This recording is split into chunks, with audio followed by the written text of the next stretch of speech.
개장하고 32분 10초 구간 지나가고 있습니다. 저희는 오늘도 현 시점 가장 빠르게 움직이고 있는 이슈와 섹터 종목까지 체크해 보도록 할게요. 오늘도 MBN 골드 조범수 매니저와 함께합니다. 어서 오세요.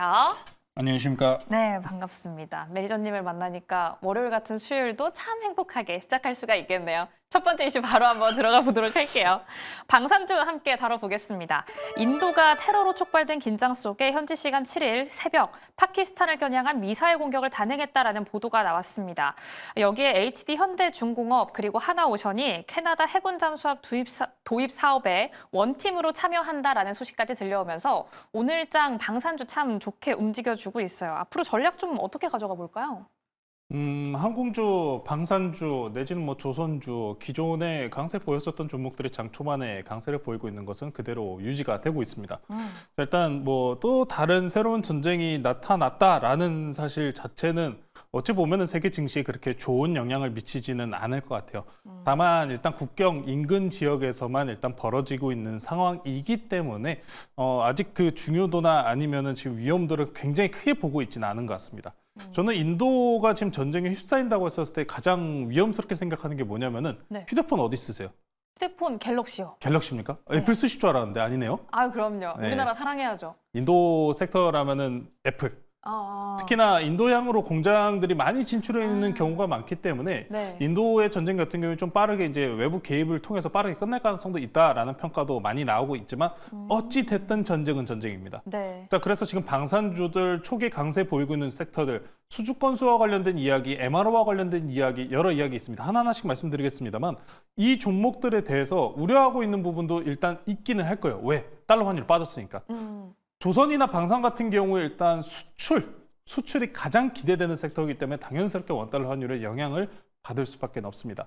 다만 우리가 지난 시간에 조선주들 실적 발표 때 당시 HD현대그룹에서 수주 건수가 오히려 많다 보니까 원화 차익과 관련된 부분에서 일부 손실이 있었을지언정 그 퍼센테이지가 크지 않았다라는 점을 기억해 보신다면은 지금 현재 수주 건수가 계속 들어오고 있다, 긍정적이다라는 이야기 쪽으로 시장이 오히려 더 강한 호재로 분석하고 있다고 보시면 될 것 같습니다.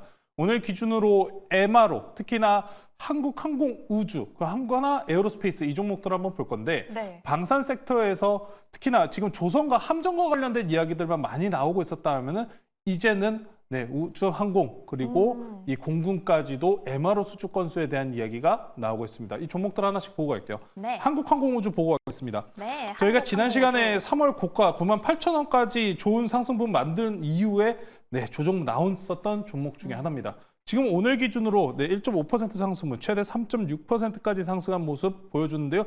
이제 다시 한번 지난 고가 매물대로 접근하는 구간이에요.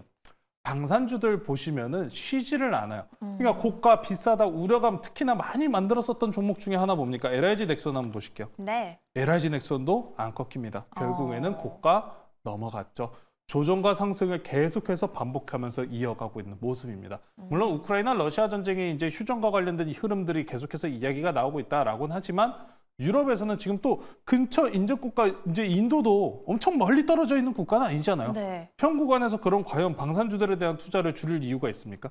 지금 이제 조금만 세계 경기 내에서 굉장히 많은 불화들이 있고 굉장히 많은 이런 싸움들이 있는 상황에서 방산주들에 대한 투자 줄어들 이유가 없어요. 미국 같은 경우에도 지금 방산 투자 비용 계속해서 증액과 관련된 이야기가 나오고 있다시피 방산주를 보유하고 계신 분들이라면은 굳이 지금 현재 매도할 필요는 없다. 길게 끌고 나가시면 될 것 같고요. 하나그룹주도 한번 볼게요. 네. 하나오션 때문에라도 좀 하락분을 만들었었던 섹터 하나그룹주들입니다. 하나에어로스페이스 같은 경우에도 오늘 장 중에 3%가량 지난 고가를 또 넘어서기 얼마 남지 않은 상황입니다. 대략 2만 원 정도 남았네요. 이렇게 보시다시피 방산주들 같은 경우에는 달러 영향도보다 수주 건수 기대치가 굉장히 높다라는 점을 생각해 보시면서 오늘 중에 이제 아직 못 올라간 섹터들도 분명히 있을 건데 지금 현재 구간에서는 대형주들이 너무 고가 위치에 있는 상황이다 보니까 밑에 있는 개별 기업들 특히나 부품주들 단으로 좀 움직이는 경향이 있는데 이거 바로 리뷰로 좀 먼저 넘어가도록 할게요. 네, 함께 리뷰 한번 해볼까요? 4월 17일에 매수했던 휴니드 수익률 12.4% 최고가 기준으로 보여주고 있습니다. 말씀해 주셨던 것처럼 오늘장 7% 넘게 오르면서 강하거든요. 전략도 함께 세워주실까요? 네, 오늘 휴니드가 최대 고가 9% 9,000원까지 치고 올라갔는데 휴니드를 소개시켜드리면서 드렸었던 말씀이 휴니드가 어느 기업에 부품을 공급한다? 보잉입니다. 이제 한국 항공우주나 아니면은 에어로스페이스와 같은 대형주들의 수주 기대감도 분명히 붙어 있는 상황이지만 네. 지금 이제 방산 섹터 내에서 이제 이게 자꾸 이거 말이 좀 꼬이네요. 네, 공군과 관련된 MRO를 진행한다고 했었을 때 가장 수주 기대감이 높은 게 어디겠습니까? 보잉이죠, 당연히. 당연히 보잉일 수밖에 없어요. 보잉이라는 지금 이미 부품사를 보유하고 이제 부품사로 들어가 있는 휴니드이기 때문에 네. 현재 해당 이슈에 대해서 가장 큰 수혜 기대감으로 움직이고 있다고 보시면 될 것 같습니다. 전쟁 기대감으로 인해 빅테크와 같은 종목들도 이미 움직이고 있는 상황이기 때문에 지금부터 방산주 같은 경우에는 고가에 있는 대형주들, 물론 안전하고 좋다라고 이야기들 많이 할 수는 있겠지만 지금부터는 중소형주들도 이렇게 관심 두시면서 대응하시면 좋을 것 같고요. 휴니드는 오늘 기준으로 강한 상승분 치고 넘어간 매물대 구간이 9,300원 구간입니다. 9,300원 구간 돌파만 나와준다면 지난 전고가 구간까지도 충분히 돌파할 가능성 있으니까요. 아직 홀딩 관점으로 관심 있게 지켜보시면 좋을 것 같습니다. 네, 휴니드 저희는 계속 보유해 보겠습니다. 9,300원 선 돌파하는지 함께 지켜보도록 할게요. 그럼 두 번째 이슈 바로 출발해 볼까요? 오늘장 원전주 점검 필요해 보입니다. 최종 계약서 서명을 하루 앞두고 한수원의 체코 신규 원전 사업에 제동이 걸렸습니다. 네, 프랑스의 EDF가 낸 이의 제기를 받아들이면서 계약 체결을 일시 중단하라라고 결정을 한 건데요. 오늘장 원전주 흐름 좀 걱정스러운데 점검 어떻게 해주실까요? 저도 이 소식을 휴일 중에 들으면서 정말 깜짝 놀랐습니다. 하필이면 또 개장 전날에 이게 터지니 그러니까요. 참 아이러니하다라는 이야기를 해야 될 것 같은데 괜찮다고 생각하고 오히려 좀 다행이다라는 생각을 좀 일부 좀 하긴 합니다. 다행이다. 이번에 프랑스에서 수주 계약건에 대해서 태클을 건 게 네. 고정 계약으로 지금 입찰 들어간 거 아니냐라는 이야기가 나오고 있어요. 원전 같은 경우에는 평균 건설 기간이 짧으면은 뭐 5년, 평균적으로 5년 내에서 7년 내에 이야기하고 그리고 정부 뭐 측량과 관련된 전반적인 거 이야기하면 원래 10년 이상을 이야기를 해요. 자, 그 중에서 뭐 일본과 우리나라가 1등, 2등으로 항상 수주권 그리고 건설 시간에 대해서 굉장히 짧은 편인데 네. 자, 이번에 고정 계약이라고 이야기가 나왔잖아요. 프랑스에서 여기서 왜 태클을 건 거냐면은 고정 계약이라고? 지금 원자재 가격 변동성 심한데 어떻게 고정 계약으로 들어갈 수 있냐? 이 고정 계약분 분명히 대한민국 정부에서 뒤를 밀어주고 있는 거다. 이런 식으로 지금 태클을 걸고 넘어진 겁니다. 그럼 저는 이렇게 생각을 해요. 만약에 진짜 두산에너빌리티가 고정 가격으로 계약을 체결한 것이라면은 사실 이거는 체결해도 적자가 오히려 우려되는 그런 계약이라고 생각할 수밖에 없거든요. 네. 그렇다면 이 해당 수주 건수에 대한 내용 자체에 대해서 더 꼼꼼하게 우리가 확인할 수 있는 기간이 될 것이고 해당 내용에 대해서 루머다, 맞다, 아니다 이런 이야기가 나올 것이기 때문에 저는 오히려 더 괜찮게 보고 있습니다. 특히나 오늘장 기준으로 10% 넘는 하락분을 보였지만 빠르게 아랫꼬리를 달고 있는데요.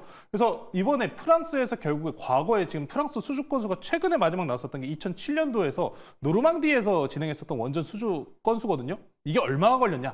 작년에 완공됐습니다. 작년에 2007년도에 수주한 게요. 기간적인 모습이나 저는 아니면 기술력적인 측면 내에서 대한민국 한수원 내지는 두산에너빌리티 기업의 지금 기술력이 전혀 밀리기 때문에 일어난 문제가 아니라는 점 그리고 체코 수주 건수가 완전히 중단이 된 것은 아니라는 점까지 기억을 해보신다면은 수주 건수에 대해서 우리가 더 오히려 꼼꼼하게 체크할 수 있는 기회가 될 것입니다. 네. 자, 그래서 원전주들 오늘 그러면은 왜 이렇게 빨리 올라오냐? 중단이라고 이야기는 했지만 결국에 끝난 건 아니잖아요. 수주 건수 자체가 완전히 무산이 된 건 아닙니다. 그러면은 법안 내에서 법안 판결로 지금 전혀 이 수주권에 대해서 문제가 없다라는 이야기가 나온다면은 그대로 다시 가는 거예요. 자, 그러다 보니 큰 우려감으로 인해서 특히나 휴일 연계성으로 인해서 오늘 장주에 급격하게 장 초반 떨어지고 시작한 부분이다라고 생각해 보시면 될 것 같고요. 네. 지금 현재 여기서 중요한 게 뭐냐면은 자, 이제 백악관에서 또 새로운 이야기가 나올 거라고 합니다. 원자력과 원전 관련해서. 관련해서요. 그렇죠. 오늘 기준으로 오늘 아침에 기사가 나온 내용인데 네. 원자력 발전소 배치 가속화 관련된 행정명령을 추진 중이다라는 이야기가 나왔습니다. 두산에너빌리티가 물론 유럽과 관련된 수주 건수에 대해서 우리가 기대치가 높은 것도 사실이지만 북미향 특히나 미국의 진출과 관련된 이야기까지 추가적으로 붙을 가능성이 지금 높은 상황이죠. 미국의 원전 수주 건수 못 받아도 돼요. 왜? 가스터빈 진출 이미 미국으로 향해 있잖아요. 네. 그런 상황이기 때문에 두산 에너빌리티 지금 큰 기술적인 이제 흐름 자체는 망가진 게 없다는 겁니다. 그러니까 단편적인 이슈로 인한 하락이기 때문에 오늘 하락분이 중요한 매수 기회였다라고 보시면 될 것 같습니다. 오히려 오늘이 들어가 볼 만한 기회였다. 중요한 기회였죠. 이미 빠르게 아래꼬리를 달고 있다시피 차트 보면서 좀 넘어갈게요. 네. 오늘 기준으로 21 이평선 빠르게 하회한 이후로부터 개장 직전까지만 해도 25,000원 구간을 그대로 버티고 있었습니다. 다만 북미항에 대한 긍정적인 기대감 그리고 뉴스까지 함께 나온 상황이기 때문에 체코 원전 수주권 끝난 건 아닙니다. 아니기 때문에 더 빠르게 반등 시도를 했다라고 보시면 될 것 같습니다. 물론 다시 한번 상승 추세로 강하게 올라가기 위해서는 지난 시간 말씀드렸었던 대로 28,000원 위로 다시 안착하는 흐름이 중요한 상황이기 때문에 두산 에너빌리티에 대해서는 지금 손절하실 필요는 없으신 분들은 오늘 신규 매수할 기회였으며 이미 좀 지나간 모습이 있지만 하루 이틀 내로 또 우리나라 정부에서도 체코와 관련된 부분에 대해서 분명하게 해명, 소명 자료를 아마 나올 가능성이 높습니다. 소명 자료 확인하시고 고정 입찰 계약인지 아닌지 여부까지도 체크해 보시면 넘어가면 될 것 같고요. 지금 그러면은 미국에서 지금 원전과 관련된 뉴스가 나오는 상황이라고 한다면은 원전 관련주들과 함께 무너질 수 있는 종목이라고 한다면은 전선주를 좀 보실 필요는 있습니다. 전선 관련주요? 그렇죠. 전선주입니다. 전선주 같은 경우에는 물론 원전과 좀 연계성이 있기 때문에 하락에 대한 우려감이 장 초반에 있었습니다만 전혀 우려와 상관없이 잘 버티고 있는 모습 보여주고 있어요. 보고 계신 차트는 LS 일렉트릭입니다. LS 일렉트릭 같은 경우 현재 오늘 기준으로 60일 이평선 위로 안정적으로 버티고 있는 모습 확인할 수가 있습니다. 자, 이런 형태 내로 확인하신다면은 원전 수주 계약 건수와 그리고 미국 향내에서 이야기 나오는 것은 지금 빅데이터 센터에 대한 전력 계속 부족하다. 이야기는 끊기지 않는다는 거예요. 그럼 수주 계약 건수와 함께 북미향 진출에 대한 기대치가 가장 높은 LS 일렉트릭이기 때문에 원전과 전선주들 형 구간 내에서 하락에 대한 부분 걱정하지 마시고 오히려 바이더 딥에 대한 구간으로 좋은 기회로 삼아보시면 좋을 것 같습니다. 네, 저희 연관에서 전선까지 함께 확인을 해봤습니다. 원전과 전선 더 좋은 호재 기대하면서 바이더 딥 한번 기억해 보도록 할게요. 그럼 오늘장 들어가 볼 종목도 저희가 앞서 이야기했던 종목들과 연관이 있을까요? 오늘 좀 어떤 종목 공략해 보면 좋을까요? 오늘은 살짝 조금 빠져나가려고요. 두산 에너빌리티 같은 경우에도 오늘 아래꼬리를 빠르게 달아 올린 상황이지만 네. 단편적인 추세 내에서는 일단 하루 이틀 정도는 조금 더 봐야 돼요. 더 봐야 되는 상황이고 방산주는 선행적으로 넘어 올라갔죠. 이미 네. 추천드렸고. 그래서 오늘은 이 정부에서 이야기가 끊이지 않을 것 같다라는 섹터 하나 더 가지고 나왔습니다. 오늘도 좀 보완주를 추가적으로 주목해 보도록 하고요. 저는 현재가 8,420원에 편입하도록 하겠습니다. 오늘 좋은 호재 나온 종목이에요. 오늘 장 종목은 센즈랩이라는 종목 소개시켜 드리도록 하겠습니다. 자, 보완주를 계속 다시 보는 이유 같은 경우 우리가 이미 연휴 들어가기 전에 SKT 사태에 대해서 보완주들 흐름 아니면은 대체 타 통신사 관련주들 많은 움직임이 계속해서 나와 줬었잖아요. 자, 최근에 물론 SKT에서도 여러 지금 여론전을 통한 이야기들이 많이 나오고 있고 이용자들에 대한 안심을 부각시키고 있는 흐름들이 많이 나오고 있습니다만 좀 아직은 개인적으로는 좀 부족하지 않나 아쉽다라는 생각은 좀 많이 들곤 합니다. 보안주에 대해서 다시 우리가 볼 수 있는 이유 같은 경우에는 센즈랩이 악성 코드 그리고 빅데이터 사업을 영위를 하고 있습니다. 이 기업 같은 경우에 이제 일반적으로 우리가 보안주라고 한다면 컴퓨터에 깔려있는 알약, V3 이런 거 많이들 아시잖아요. 그런 보안 관련된 어플리케이션 섹터가 아니라 이 센즈랩은 해킹과 관련된 데이터, 실시간 대응과 관련된 데이터를 축적하고 있는 기업이라는 겁니다. 물론 전체적인 보안주들도 마찬가지로 보유를 하고 있겠습니다만 센즈랩이 이번에 정부의 수주 건수로 통해서 이미 기술력에 대해서 그리고 사이버 보안 중요도와 데이터에 대한 중요도를 만들었다라고 보시면 될 것 같습니다. 오늘 기준은 정부 사이버 공격, 능동형 디셉션 기술과 관련된 기술 개발 과제를 수주를 했다라는 소식이 나왔습니다. 최근에 우리나라 기준 내에서도 정부 정치권에서도 이야기 나오는 게 SKT 해킹 사태, SKT 어찌 보면 1티어예요, 1티어. 네. 1티어 기업도 이렇게 큰 대형 사고가 나타났는데 그 밑에 기업들은 어떻겠냐. 굉장히 이야기가 심각할 수밖에 없거든요. 네. 물론 SKT 입장에서는 이 보안 사고에 대해서 심각하지 않다라는 것을 계속해서 이야기를 하고 싶겠지만 저는 이 부분을 좀 보셔야 된다고 생각해요. SKT 해킹 사태 일어나니까 삼성이라든지 각 대기업들 그리고 유통사들 대기업 전무 이사진들 다 어떻게 했습니까? 다 유심 바로바로 교체해버렸잖아요. 네. 이전에 LG나 KT에서 비슷한 사태라고 유심 교체에 대한 사례 건수가 있었지만 대기업들 임원들조차 교체를 했었던 이력은 없습니다. 심각한 거예요, 그만큼. 그렇기 때문에 정치권에 대한 기대감과 그리고 정치권에 대한 언급도 굉장히 많은데 네. 정치권에서 지금 어떻게 이야기가 나오고 있냐면은 재발 방지 정보 보호 규제를 강화하겠다라는 이야기가 나오고 있습니다. 그럼 현재 기준 내에서 정부 수주 건수와 함께 다시 한 번 더 정보 보호 규제가 이제 완벽하게 통과가 된다면은 여기서 수혜받을 수 있는 건 센지랩이라고 보시면 될 것 같습니다. 추가적으로 이제 대선이 얼마 안 남았죠? 네. 대선이 얼마 안 남은 시점 내에서 가짜뉴스 이런 흐름들 이야기들이 많이 나오면서 딥페이크와 관련된 흐름들 나오면서 이 보안주들이 다시 한번 부각받을 가능성도 충분히 있기 때문에 저는 보안주 SKT 사태로 인한 재료성이 끝난 게 아니라 지금 오히려 더 괜찮은 자리다라고 말씀을 전해드리고 싶습니다.